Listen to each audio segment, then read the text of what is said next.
What's good, y'all? Dub back here again here in 2019. Let's get it. Bringing y'all more new, fresh content. Now, for those who know me, they know how much I love the martial arts and fighting. Love it. I know I say it, but it's true. You understand? A lot of people like the martial arts. A lot of people like fighting. They like to find out about fighters. They are entertained by watching it. But a lot of people don't study martial arts, especially considering the the history of the martial arts and how warriors and different fighters did what they did back in the day. Now you say, well, wonder, are you openly practicing? It depends on what you mean by practicing. Are you saying, am I openly training to fight? Am I openly doing things in dojo? No, no, I'm not, because my life is not consistent enough for me to be able to do that, and I don't like stopping and starting and stopping. It is not a good policy for you. But as far as in learning the concepts, as far as in gaining a broader sense, as far as in taking in the, for example, uh, my favorite genre in all of manga is the martial arts genre. I make that very open and apparent. There are a lot of reasons for that, manly stuff and whatnot, but because I can learn so much. And then there's concepts like I love how Geekdom 101 and others have did a breakdown with Dragon Ball, the Kendama. Different ones have Cartho Dojo. Different ones have done breakdowns of the martial arts aspects of it and the in depth stuff. And I learn a lot and I glean a lot, and that's part of it. But when I'm talking about really in depth looking at it, it's because in this westernized society, okay, this Western civilization, the means, just focus on the means. You don't focus on the deeper aspects, the mental, emotional, and spiritual. Now there's a hit on it, but those who are really about it do it.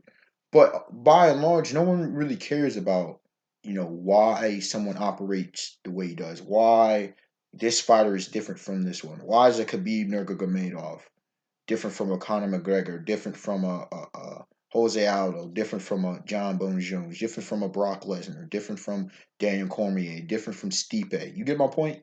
Why is Deontay Wilder different from Andy Ruiz Jr., different from Tyson Fury, different from Floyd Money Mayweather Jr., different from Canelo Alvarez, different from Triple G, different from Andre Ward, Sugar Shane Mosley, Manny Pac-Man Pacquiao, Lomachenko. The list goes on, right? Why are these fighters different, right? Why do they operate differently? It's not just your natural skill sets, because especially one of the beautiful thing I love with boxing, right? And I could do a whole separate video about why boxing is the top combat sport. Okay, boxing makes things simple. The UFC, it's not that it's diluted. In MMA in general, okay, mixed martial arts. It's not that it's diluted, but it pulls the okie doke over you. Now, I'm a fan of MMA. Don't get it twisted. I am a fan because you can do other stuff in MMA that you can't do in Muay Thai, that you can't do in karate, that you can't do in kickboxing, boxing, bare knuckle boxing. The list goes on and on. Sabate. I'm a fan of all martial arts. So, of course, I enjoy the mixed martial arts aspect, but MMA, don't get lost in the sauce. MMA kind of pulls the rug over you, the wool over your eyes, the veil, because you have more tools that you lose track and sight of the fundamentals. Boxing, you are forced, especially if you ever spar. Any spar with anybody competent, anyone who can actually throw hands, whether in a gym, in a dojo, or just street boxing. Put on a pair of gloves and test each other's metal for like a minute to 3 minutes, about a round or so. 2 minutes, nothing. Nobody's trying to get hurt, but you kind of playing, you kind of gaining respect. I've done it. I remember being at a park. I remember really with friends, but when we were younger. But that's a much more undeveloped, uh, you know, unstructured thing. But I remember being at the park. It was basketball. It was a dude I cool with, right? He plays. He's a hard player. We both, respect each other's game, whatever. And there was some kids out there, and it was especially boys. And I wanted to be an example to the young men out there. So we strapped up with gloves. Anybody got gloves? And he was a stockier, bigger build, bigger build in that regard, kind of like your Mike Tyson type build, right? And so, he brought it in and he put it, he put that pressure. I could give examples of other people I've sparred with in gyms and stuff. But anyway, he put that pressure, but I was the jab and, moving and stuff. And it was a clash of styles. It's kind of like Muhammad Ali and Smoking Joe Frazier. All right. So it was a clash of styles, but we gained each other's respect. He gained my respect, and I gained the respect of people around me because they could see. And I took some, I took a couple blows. But they can see, yeah, he ain't no bitch. He ain't a pussified. But I bring that up to say that boxing streamlines everything. Yeah, you don't have kicks and stuff. Most people don't really. They either kickers or they're punching, whatever. Most things come to these hands anyway. You see it in MMA. A lot of things come to these hands anyways. So don't get it all distracted if there's no elbows, there's no knee. Most things start with these hands. Without further ado, though, I said all of that as to say there are philosophies of styles. When I say styles, there are literally ways of doing things. Okay, not just how Floyd has a different style from Canelo Alvarez. Not that Stipe has a different style from Ben Askren. That's not the styles I'm talking about here. I'm talking about the mindset styles. You see, the whole of the person. Okay. First one, the art of efficiency. Now, what do I mean by that? It's the ultimate strip down of utilitarianism. Okay, I think of a couple. Well, I'll give three beautiful examples. You have Khabib Nurmagomedov, who's like a machine, bro. This dude, you can say, well, Khabib, he exemplifies this, but he actually goes forth into into a different one. He's more in the second one. So hold off on Khabib on the second one. But he kind of showcases this one at times. Um, I would say actually Big George Foreman, especially in his younger years, and especially Vladimir Klitschko. You could probably throw in Larry Holmes back in the day as well. But you look at them, maybe Lennox Lewis too. Maybe Lennox Lewis too. But I know definitely Vladimir Klitschko in this era. The jab. I remember watching this man. And where some people would try to get fancy, some people would try to mix it up. Nope. Remember, this guy should have never been in the ring. This was years ago, right? And I'm watching it was on ESPN. I'm like, ooh, Klitschko's on TV. This dude here got destroyed by the jab. I know they say the left rules the world, but my God, bro, the man didn't throw jack. Klitschko was just bah, bah, bah, the whole night. And I told people that's what I would do. If you just let me destroy you with a jab all night long, I ain't throwing anything else. I'm throwing a right. I'm not opening myself up with no hooks or uppercut. I'm just throwing my jab all night long. And that's what Klitschko did. Klitschko was not flashy. He was boring, but he was efficient. The art of efficiency. Concise punches. One of the reasons Mike Tyson was so devastating. One of the reasons that Rocky Marciano, even though he, would open it up, is the art of efficiency, throwing the power in as concise as possible is a thing. It's like hitting with a baseball, all right? Swing down. Instead of all this extra, just boom, connection and hit a line drive. Boom, connection, hit a line drive. Bowling. You watch a lot of the greatest bowlers. They call it economy of motion. Okay, their form is just fluid and seamless with it, right? No extra, no flashy, just essential, as utilitarian as possible. Now, the good pros about this one. You are a master of the fundamentals. I can't remember my man's name, but in King and Ashura, there is a karateka. This dude is an absolute monster. Now, again, he kind of applies to the second one that I'll get to, just like Khabib does. But this dude, his economy is just simple. Orochi Dopo, the same thing. Orochi Dopo, it's just a punch, but everything in that singular punch. In Hinamaru Zuma, we see that just certain sumo wrestlers are just when they do a charge, they do that for real. Okay, no excessive stuff, no trying to get complicate you. You know what's coming at you. It's like the great run games in football. You know what's coming at you. Stop it. Just stop it. You feel me? Crow Cop was like this. Just stop it if you can.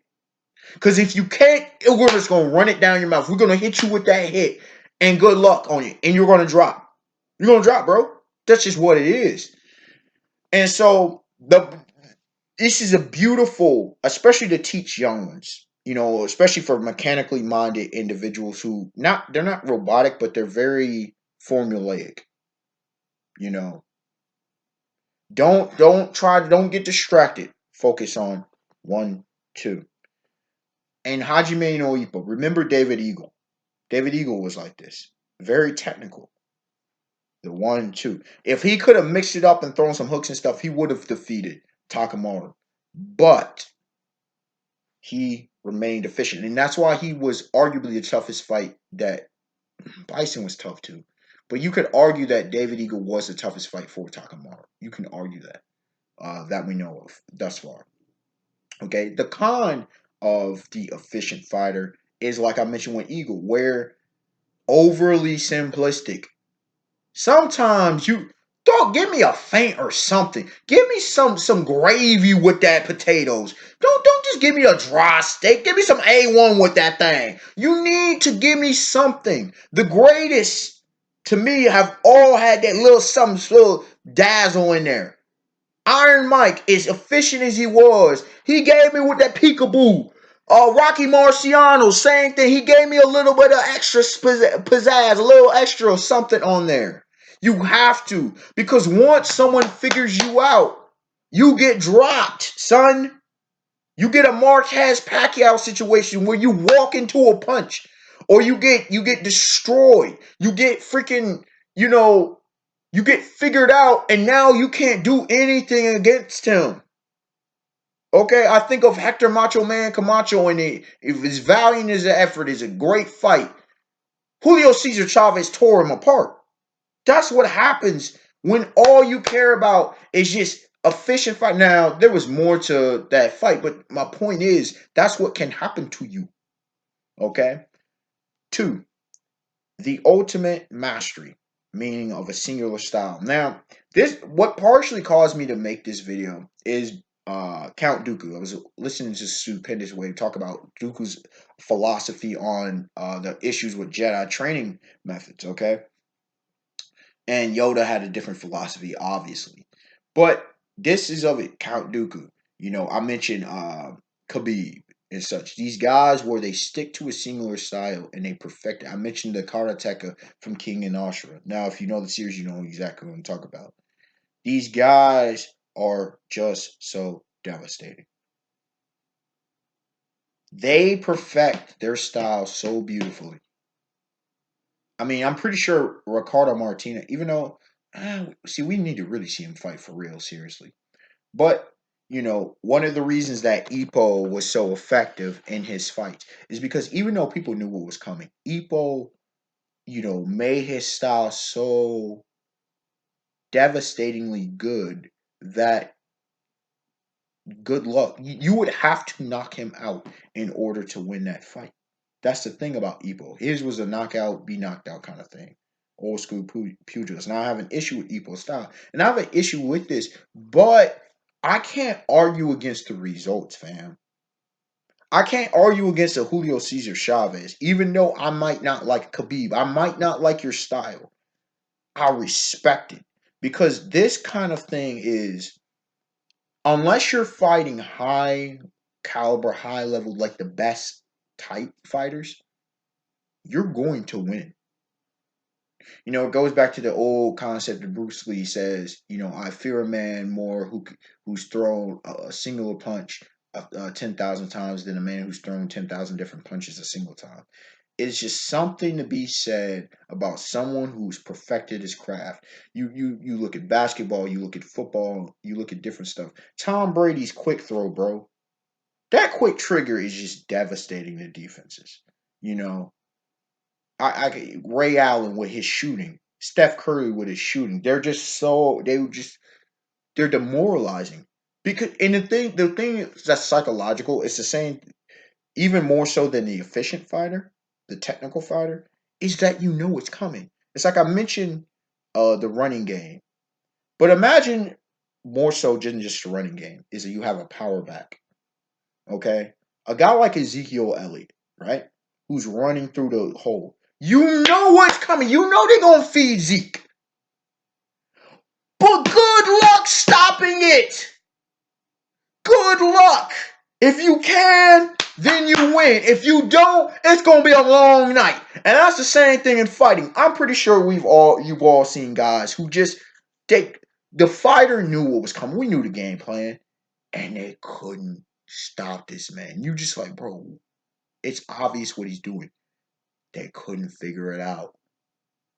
And why change up? Why do you need to adapt if no one can stop you? And that's the question mark I have with Khabib. No one's forced him out of his comfort zone yet. I don't know if he can adjust. We'll see. Coming into the third style, okay? The formless style. Now, this goes back to what Bruce Lee said, be Walter, my friend. You know, he was talking about how in classic Oriental martial arts, especially with Chinese Kung Fu and such, they were so focused on specific styles. You see this at times with in Japanese history as well, where they were so focused and rigid on specific styles. It was almost like fencing rigidly. No shots against fencing, but I do have question marks about fencing as practicality from a fighting standpoint. Not original rapier fencing, but modern fencing, as in Olympic fencing. Anyways, you look at it and they become so rigid, so inflexible that he's like, bro, that you can't really come into fighting with that, you know? I don't care what style you use. Every form of martial art can be effective. Aikido, Wing Chun are two examples that people throw out that can't. I mean, you had a grandmaster in Ip Man. Okay, Ip Man, he was Wing Chun, but he also knew other forms and incorporated the movements and different things into his martial art. See, the martial art is oneself. It is a manifestation, is a showcasing of who one is. Think back to Karate Kid, and such, with Mr. Miyagi, right? When this formless one is, become water, become adaptable. It doesn't mean you don't have style, but what it means is you incorporate. Bruce Lee invented Jeet Kune Do because of this various things. He took 5 different martial arts or such, and he brought them together. Muhammad Ali was like this. He was still doing his boxing, but he implemented other martial arts principles into his boxing. And it's beautiful. You know, Floyd does this to a lesser degree. Sugar Ray Leonard did this to a lesser degree. A lot of the legends kind of do this, but some of them more than others. Okay, the formless. Don't get caught up in the over technical aspects. Apply it to the realistic. For example, yeah, you may want to set up the jab, or you can fake the jab and hit him with that right? You don't have to go through that whole thing of whatnot. Don't even just hit, boom. See what I'm saying? Like, don't try to get fancy with, or if someone's coming at you. A beautiful example, even though it was unintended, was reflexive, but a lot of this is reflexive and adapting to the fight. Ronda Rousey, when she did a 14-second armbar, because she was so ingrained in her, she was, to her credit, trying to develop other skill sets. So, I have an issue with her as a fighter, but I give her credit where it was due. You don't become as dominant as she did if you don't have skills. Regardless of that, young lady came in charging. Ronda Rousey instinctively forms. That wasn't her game plan, but she adapted to the situation. And she took the young lady down, got that armbar. Floyd versus Conor, he adapted. Even Conor McGregor is like, yo, this dude adapted 2-3 times in a single fight. Like, it's incredible. But the way of being formless, um, I mentioned the con of efficiency being overly technical, overly predictable. The problem with ultimate mastery, excuse me, of a singular style is once that code is cracked, what do you do? The problem with this, the formless, there's nothing inherently wrong with it, but you have to be good in the fundamentals. Okay, you need a base of operation, is what I'm saying. You can't. It's like guerrilla tactics in a warfare, right? And I'm pretty sure Sun Tzu would agree with me if you go back to the Art of War. If you don't have a base of operations, if you don't have home turf, then what are you doing? Yeah, you're doing a little bit of attacks here and there. You could say, well, then that means you can't get caught, but that means you also can't rally your troops. That means you also can't formulate true strategies. That means you don't have a home front. That means you're just attacking aimlessly. But once you get attacked, you'll have no. You need a foundation in anything you do in life. You can't just be floundering and trying to haphazardly figure things out. It just doesn't work well like that, right? And moving on to a close related style is the jack of all trades. Now, people have an issue with this concept. I don't have an issue. In fact, I kind of am jack of all trades in the way that I fight, in the way that I do anything. I'm unorthodox. This is necessary for unorthodox fighters. Deontay Wilder is a beautiful example. You know, uh, a guy like Lomachenko. Okay, um, they're the jack of all trades, man. Now you could say, "Oh, isn't Wilder formless?" Well, I mean, these are closely related, but just the ability Floyd had this aspect as well to him, right?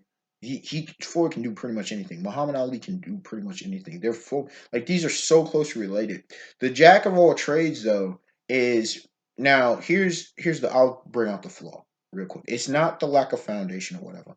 It's the people trying to do too much. If you go back to Hunter x Hunter in the Heavens Arena, Hisoka versus I believe it was Castro. Castro tried to use all five of the Nin attributes except being a specialist, obviously, right? And Hisoka's just using transmutation. Now Hisoka, the thing about him is don't get lost. Don't fall for the okadoke message, right? Some can say, well, see here, that's an example. You can't be a jack of all trades. No, Hisoka is a phenomenal top tier hand to hand combatant, right? Who uses Nen. He doesn't use Nen to his full capacity, even his full capacity. We know he had Nen at a young age. He doesn't do too much with it. We saw this in his fight with Corolla Lucifer. Well, Corolla stacked the deck and Hisoka was still giving him the business. And if it would have got to hand, Lucifer would have been dead. So Castro had that against him. He had someone who has one of the highest fighting IQs in the entire series. Not saying Hisoka's inherently a fighting genius, but he's got extremely high fighting IQ, right? So that's two strikes against him. And the third strike is that Castro was not that good with multiple ones of the attributes. So that was the thing, is these guys who try to do jack of all trades, we see it in life, in professionalism, where you can have a guy who's a contractor. You'll see masterclass contractors versus people who are not. Masterclass contractors can do carpentry, plumbing, electrical work, depending on who he is. He'll let you know if he's not too good at a skill. Concrete or whatever the case may be, he can do it all. Masterclass physicians, except for maybe neurological stuff, things of that nature, they can do it all. When I was growing up, when I thought of a doctor, I thought a general practitioner who can do all the basic stuff you can think of, right? That's master level. Jack of all trades, right? They say master of none. That's true of most people trying to do stuff. Somebody sees a cool move. Oh yeah, let me do that. No, no. You can't skip and do shortcuts. You can't cut the line. Look if you look at characters in One Piece, right? Look at all the Yonko. All of them got plenty of skills. Shanks, plenty of skill. Kaido, plenty of skill. Lin, plenty of skill. Teach, plenty of skill. Newgate, plenty of skill. Plenty of skill. All of them are experienced, and look what Luffy has to do. Luffy has to do so much damn training to even compete with these cats because of all the skill that they have. Forget the power. Look at the skill. And that's what you have here. To be a jack of all trades, you got to have high level skill. You don't become a Deontay Wilder and knocking out plenty of folk without skill. Period. You got to be top tier elite skill level to be a jack of all trades.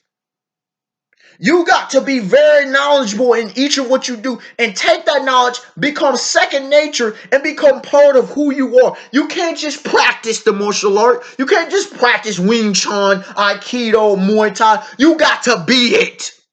See what I'm saying? And you can tell the difference between someone who lives that and isn't than someone who just trying to fake practice.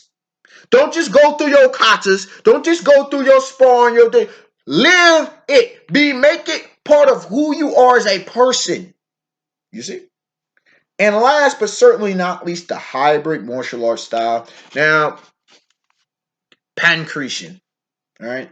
I just pancreation. You can do this with pretty much most martial arts, but pancreation is a beautiful example because it combines wrestling, boxing, and such in a beautiful thing. And it kind of encompasses all of these aspects, if you will. But the hybrid knows, this isn't a shortcut and this is not a slight against the hybrid. The hybrid knows that he's not elite. All the rest of these, the art of efficiency, elite level technician. The ultimate mastery, of a singular style, elite level, the master. Like Form 3 Surisu. Obi-Wan Kenobi was called by Mace Windu the master of Surisu, right? But that takes years and a high level of dedication that not everybody has. And not everybody's meant to be that. When it comes to the formless, this high level fighting IQ, usually fighting geniuses are only the masters of this style of fighting. When it comes to jack of all trades, you have to be special. Okay? Not everybody is special like that. But when it comes to hybrid, here's where most fighters can excel. You don't have to be the best. And this is the pro. You don't have to be elite in any of these other things. You don't have to be the most technical fighter. You don't have to have spent decades upon decades of training, right? You don't have to have spent, you don't have to have this abnormal fighting IQ that's blessed by God Himself, God given talent and gifts. And you don't have to be a special, unorthodox individual to be a hybrid fighter. A hybrid fighter is someone who knows his or her limitation and combines the skills to make up for that. Someone like Teach in One Piece, right? Teach knows his limitations as a fighter. And so Teach, what does he do? He grabs the Yami Yami no Mi. He uses the claw. He grabs the Guru Guru, the Quake Quake. Teach is thinking hybrid. He knows that his hockey game ain't as good as Shanks. He knows that he's not as physically strong as Big Mom and Kaido, right? He knows that he might not have the skill of a Shanks, of a Dark King Silver's Rayleigh, of a Hawkeye's Mihawk, right? So what does he do? He gets other aspects to compensate. In this case, devil fruits to compensate for his what is it? Lack of not competence, but lack of potency or whatever you want to regard it as, right? So I'm pretty sure you can find this in Naruto and Bleach and in plenty of other series where characters did things. Naruto did this, right? Even though I wouldn't necessarily say he was a full hybrid fighter, he became that. So Naruto, he wasn't the best jutsu user. Naruto wasn't the best taijutsu user, even though he became pretty good. I would still say Sasuke, Rock Lee are above him, but he became pretty good. Legit and legit level by the time he was an adult. But by the end of the series, he became pretty good. He became competitive and competent, right? He wasn't Hyuga Neji level, but he was still, he could do his thing. He could hold his own. He wasn't the highest fighting IQ or anything. But what Naruto did is he recognized, yo, I have flaws, and he listened to Kakashi, listened to Jiraiya and such, and he you know came up with his own unique style of doing things that became damn effective. Yes, he had some, advantages with the QB and stuff, but the thing is, he focused on what he could do. Kage Bushin, one style. And he practiced that to where it fit. And then, Senjutsu to help with his whole QB mode and whatever. He still put in the work. I kind of, get on Naruto for lack of versatility. I kind of get on Naruto for it with jutsu. So, only in one chakra nature, really. And I get on Naruto, sometimes it's a little bit spammy, not as bad as Kurosaki Ichigo, but sometimes a little bit spammy. And I get on him for a number of things, but I give credit where it's due. He was good he was effective. He still had to put in the work. He wasn't as hardworking as Rock Lee, but he still had to put in the work to be able to be as effective as he was on the battlefield. Unexpected one to like, comment, subscribe. Tell me your thoughts on this. This is like a overall general. I know this was a long lot of content, but I like doing discussions like these because there's so much to glean from life, what I try to do is condense really like a 4 hour discussion um, into relatively a half hour, 30-minute video. All right, y'all. Have a beautiful day, beautiful night. Peace.